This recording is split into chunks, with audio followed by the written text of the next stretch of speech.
needs to pick his punches and he can't find the clean.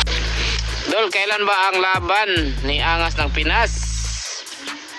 Ito, Rodino Palmira Jr.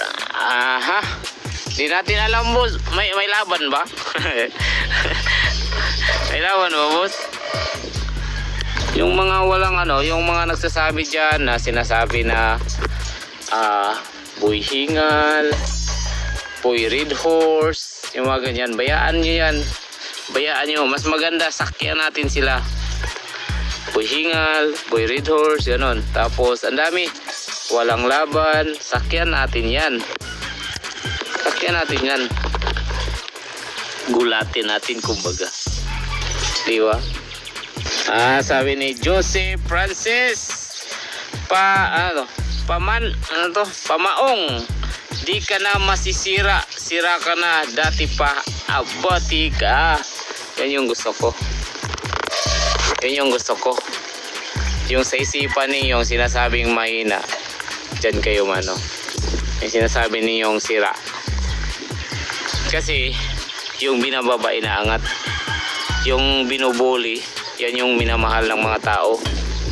Yung sinisiraan nyo, yung mga mahal ng mga tao. Yan yung tandaan mo. Tandaan mo yon, Joseph. Hello, kumusta? Ingat kayo lagi dyan. At malapit na po. Ang alam ko, guys, yung iba nalaman na yung update natin, nalaman na kung sino yung kalaban, nalaman na at kung saan. May laban ba? Ay, adulas talaga tayo dito Screenshot. Guys, abangan nyo baka yung announcement tungkol saan. Yung sinasabi ko po sa inyo, guys, malapit na talaga. Hintayin na lang talaga natin. Baga na sila gingging. Pasag di mga baga na sila gingging. Bayaan natin yan sila, guys. Wala tayong makukuha dyan sa kanila. Bayaan natin yan sila. Basta yung sa atin, guys, sinasabi nila walang laban. Pag nalaman nila may laban, sabihin nila na ano ba yan, yung kalaban magtataho. Tapos pag sinabi natin may laban, sinasabi walang laban. Bayaan natin yan sila. Ganun talaga sila. Kapag may nakita kang parang kanila. Pero yun nga, yung sinasabi ko, who care? Bayaan nyo sila yan, guys. Bayaan nyo yan. Mga yan.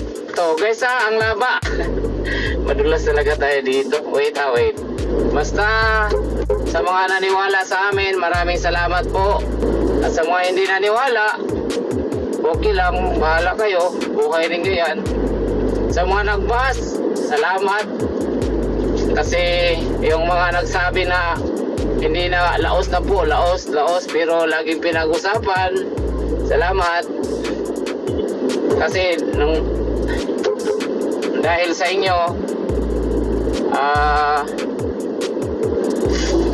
inyo, hindi po nakakalimutan ng mga tao si Otol, dahil lagi nyong